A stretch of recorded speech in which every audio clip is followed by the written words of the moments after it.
Hey guys, welcome to another episode of All About the Music. Today I've been listening to a lot of the Sirius XM radio, but today's episode is another Green Day feature.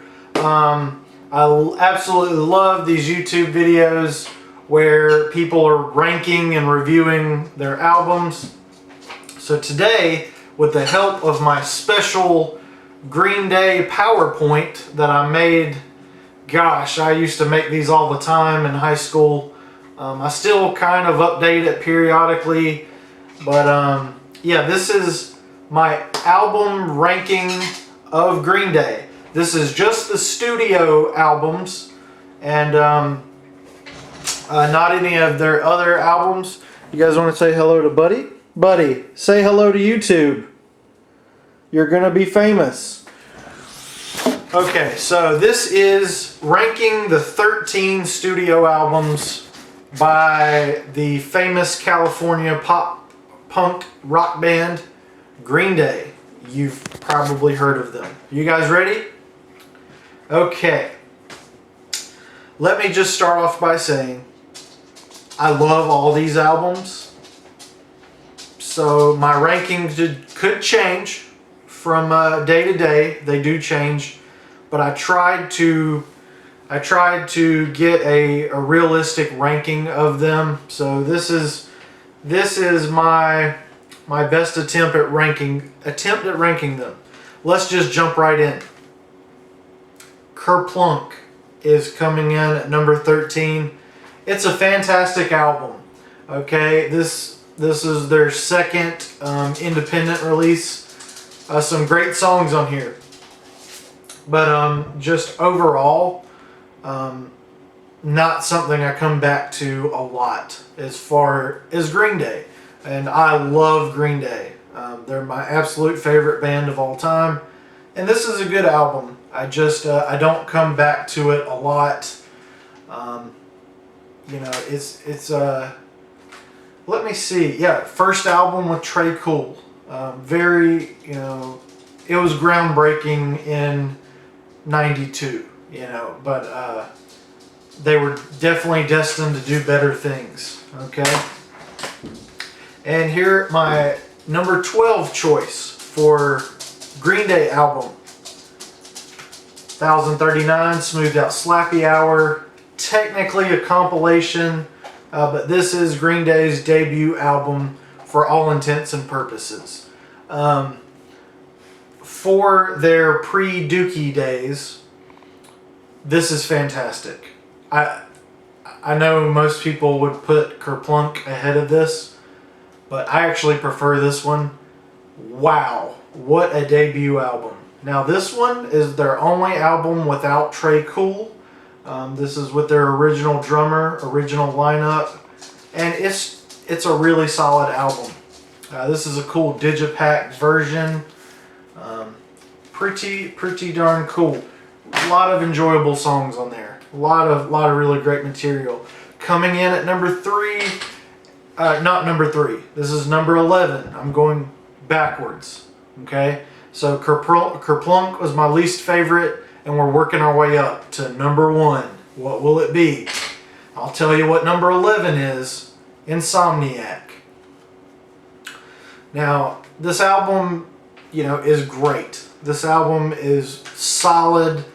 A lot of great songs. Some of the best Green Day songs on here, with Armitage Shanks and Brat and Stuck With Me, Geek Stink Breath, No Pride, Babs Usual Who, 86. Now, the second side, I would say, you know, side B to this album, there's just a few songs that don't really click for me. Panic Song is one of my least favorite Green Day songs. Brain Stew gets on my nerves. Westbound Sign is great, but I just don't come back to it. Same thing with Tightwad Heel. But overall, a really fun listen. Just a couple of weaker songs as far as their career. This next album was huge. 21st Century Breakdown comes in at my 10th spot. Now I love this album. Okay, again, this is my favorite band, and it's tough to rank them all, but they got to go somewhere, right? So check out this album art. Really fantastic, really cool, cool album. But you know, there's a lot of songs on here. It's their longest album to date, and you know, there's a few skippable moments on here. I'm probably going to be in the minority here, but I'm going to say, as far as songs that I could do without on this album, maybe Last Night on Earth, which I like, but it's not great. Not a fan of East Jesus Nowhere. One of my least favorite singles by them ever. Everything else is pretty... Yeah, everything else is great, but just, you know, there's just a few songs that kind of, you know, just take away from the overall effect. Okay, moving on. We are moving on, people. Now, I'm a trilogy lover, okay? I just love the trilogy, but for me, Dose is probably the weakest link in the three. I love this album, but there are some things that kind of drag it down a little bit in terms of my list. Let me see what is not good. So there's a lot to love on this album, but maybe Wild One is not so great. Make Out Party, Stray Heart, Wow That's Loud. Some of those songs are just kind of forgettable, and yeah, this is just a really cool album. Okay, coming in at number 8, which it might go higher, it might not. I've kind of, you know, what is going on outside? Is it the 4th of July already? Okay, so coming in at number 8. Whew. Okay, Father of All, the new album by Green Day, 2020. I love this album. I know it got a lot of mixed to negative reviews, but man, this thing is crazy. Wild ride, love it. But, however, the reason it sort of comes down lower on my list at the number 8 spot out of 13 is probably, let's see, some of the weaker songs. And I'm kind of talking about the weaker songs because I love every song by Green Day. I love every album by Green Day. I love everything they've ever done. It's just, you know, there are some things that just don't work for me. And Fire Ready Aim, that's one of them. I'm just not digging that song at all. Stab You in the Heart is it's kind of a weaker link in their discography as well. Everything else here is pretty fantastic. Highly recommend this album. If you haven't heard it, check it out. Some really great singles from there. So we're going to move on to my number 7 favorite Green Day record. This one, you know, it got a little bit of love, a little bit of hate. Uno. Okay, this really solid first half. I remember before this came out, Rob Cavallo was saying that Green Day had written the best 5 or 6 songs of their career, talking about the first songs on this album. And, you know, he wasn't wrong. Some of these songs are pretty darn solid. I would say there's 1 or 2 songs on here that, again, like these other albums, there's a couple of songs on here that kind of drag it down a little bit on my list. But overall, that thing's pretty banging. I could rock that album. I did rock that album for months and months on end. Coming in right behind it, or right above it, is Trey. Absolutely love this album. This is my 6th favorite Green Day album. A lot of really great songs on here. A lot of experimentation. Maybe I would say A Little Boy Named Train and Amanda were the ones that kind of dragged this one down a little bit for me, just in terms of just quality. This is where my list may my list is going to deviate greatly from popular opinion. But that's what opinions are, right? So, coming in at number 5 on my Green Day's greatest albums list, my album rankings of Green Day. Oh boy, I'm about to be crucified by the internet and YouTube. Dookie. Classic Green Day, right? One of the biggest albums of all time, right? So I love this album, and I got into Green Day. I got into Green Day around I heard Good Riddance on the radio, and me and my parents fell in love with it, and so I kind of got into Green Day during the Nimrod period, and then I ran out and bought Warning, ran out and bought American Idiot, and everything around, like Shenanigans, International, their greatest hits, International super hits. So that was the time period I fell in love with Green Day. So I picked this one up later, like probably around the time that Warning came out, and I love it. There's a lot to love on here. Some of the best pop punk ever. Right? I feel like maybe Sassafras Roots or Eminus Sleepus are maybe not some of my favorite Green Day songs, but overall, killer album. There's nothing wrong with coming in at a strong number 5. So, if Dookie's your favorite album, God bless you. Nothing wrong with that. Nothing wrong with that at all. Here's maybe, okay, so we're getting into my top 4. Okay, we got 4 more Green Day albums. What do you think it's going to be, people? What do you think it's going to be? My next, this is going to be my number 4 pick. 4 Green Day albums coming in higher in ranking than Dookie. Revolution Radio. And the reason it comes in higher than Dookie, for me personally, is I think every song on here is solid, right? Oh man, I'm not picking my nose. Shaving cream itches and it gets everywhere. I wish you guys wouldn't make me wear shaving cream. Does YouTube make you guys wear shaving cream on your nose?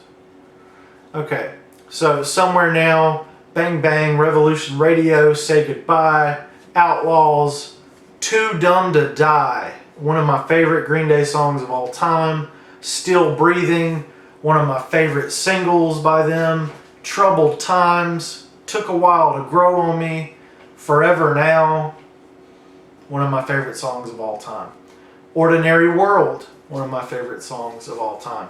So pretty cool to see Green Day still doing well in the future. So we're up to my number 3 spot. Now we're gonna do a quick. There's the studio over there. The studio. We're live in the studio, right? So, are you guys ready for my top 3 Green Day albums? I don't think you guys are ready for this. I don't think you guys are ready for this at all.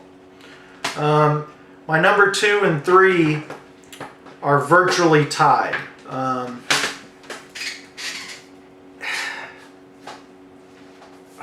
It's tough. I almost want to swap my number 2 and 3 because they're so close. It's like this. I don't even want to give away the year, but I'm going to go ahead and jump in here and say my number 3 pick is Nimrod. This is the album that got me into Green Day, guys, and I wanted to put this at number 2. Wanted to put it at number 2. But the reason I didn't is just strictly percentage-wise. There are a couple of songs on this album, like some of the others, where I maybe could have done without it. Don't Look at Me. Let's see. Now, this is just classic Green Day for me. I mean, this is This is 97, 97. I was going through a lot. I was in middle school. Anybody else anybody else in the 7th grade in 97? All my school years were like that. It's pretty cool. But this album is fantastic. Some of the best Green Day songs that there are. But Last Ride In, I love a cool funky instrumental, but it's, you only want to hear it a couple times. Hashinka, one of my least favorite Green Day songs. Everything else on here is just immaculate. Oh man, I hope I didn't break that. That CD has nostalgia for me. Just everything about that CD. You know what? Since this is my top 3, this is Nimrod. Check it out. Oh, it's not in there. Wait, it is in there. This CD, I have brand new CDs that skip, and this CD from 97, it still plays perfectly, and it's scratched to pieces. This album is ride or die, some of the best music I've ever heard. Listen to it, listen to it, listen to it, listen to it, listen to it again and again and again for 23 years. Are you guys ready for my number 2 greatest Green Day album of all time? Do not disagree with me. Are you guys ready? It's an underrated one for sure. Underrated, underrated, underrated. You guys are going to disagree. You may not have even ever heard of this album. Warning. Okay? Love this album. Fantastic album. Every song on here is good. Okay? Every song on here, I would say, is great. Title track, it's one of my least favorite singles, but this is fantastic. I wish that this would have been more of a success and that Green Day would have further explored this acoustic, weird experiment in what punk rock could be. But they sort of did that with other albums. A lot of people say this is their worst album art just because people do not like it when bands show up on their album covers like this. But I like it. There's a lot of cool artwork inside. This CD, let's see. Ooh, it's scratched up too, but these older CDs held up better than the new ones. This is amazing. Amazing. Like and subscribe, people. And then maybe you can hear some of this. Okay, guys. Number 1. Oh man. Oh man. Oh, there's so many burnt copies falling out of it because I've played the heck out of this thing. I don't think I have any non-destroyed copies of this album. I need to run out and buy 3 more because I bought 2 the day that it came out, the morning it came out. I ran to Best Buy and I was like nervous as crap because I knew that this was going to be life-changing. American Idiot. It was popular for a reason, people. Critics, fans, haters, people who didn't like music, everyone loved this. And get this, get this, get this. Just hit after hit after hit. The deep cuts are even better than the hits. This thing, it tells the story of a young man who is having problems at home.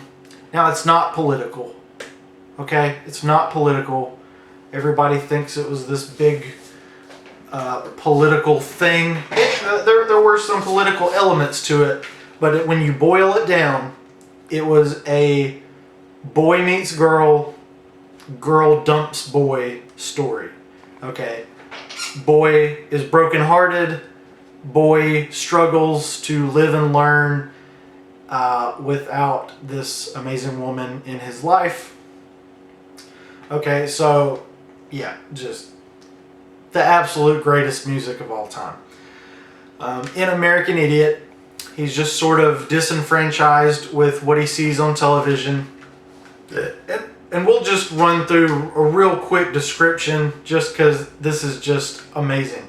Okay, so I don't want to keep saying that over and over. So in American Idiot, he's really disenfranchised with what's on television, what's on the news, and he's seeking something better.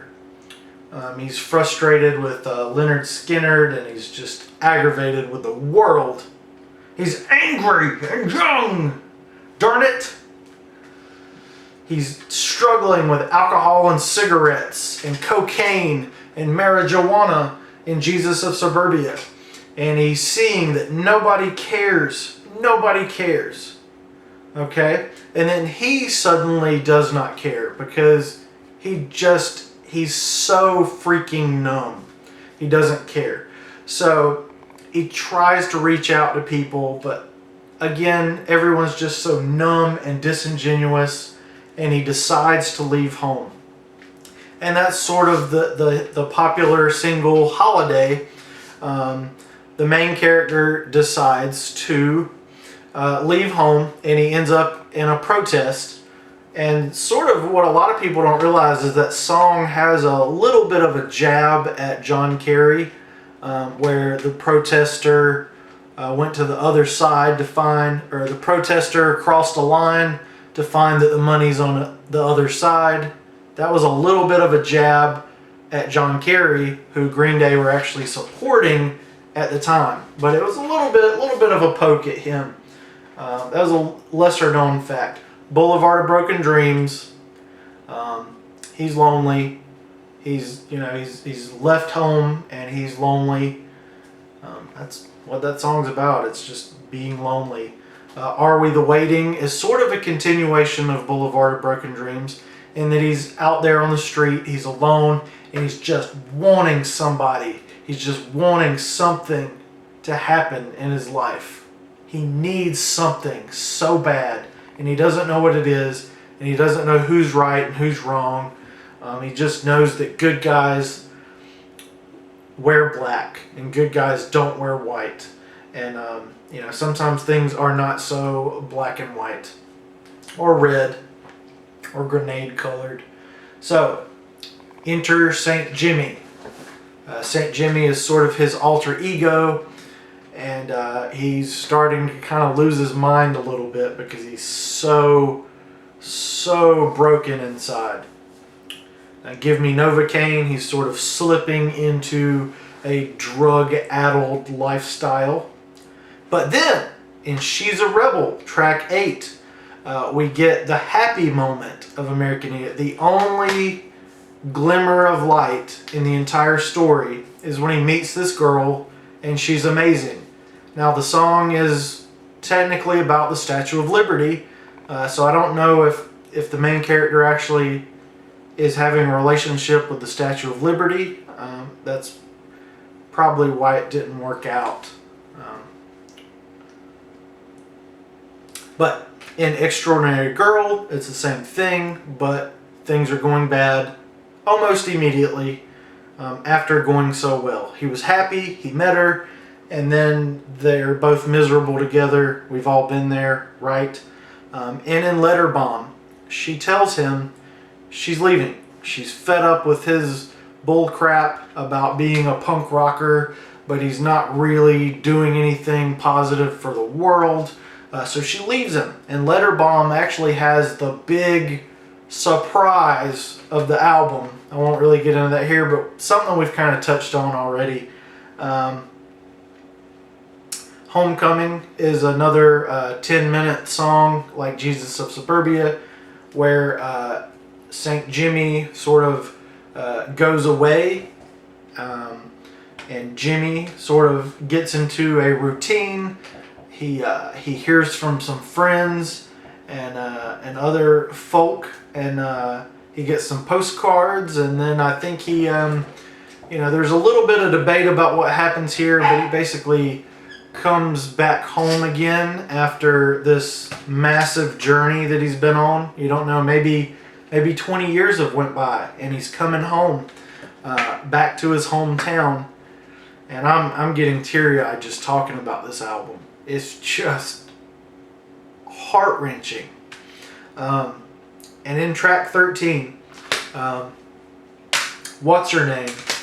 He's the main character, is looking back on his days with what's her name and all of his friends, and he can't really remember exactly. He can't remember her name, but he remembers the feeling, and he remembers the love, and he remembers how impassioned and authentic she was, and he sort of embraces himself in a way that he never has before. And while his life is not perfect, and maybe he is a sellout, and maybe he's not a punk rocker, and maybe he doesn't fit in at his 9-to-5 job, he sort of embraces his individuality and finds himself.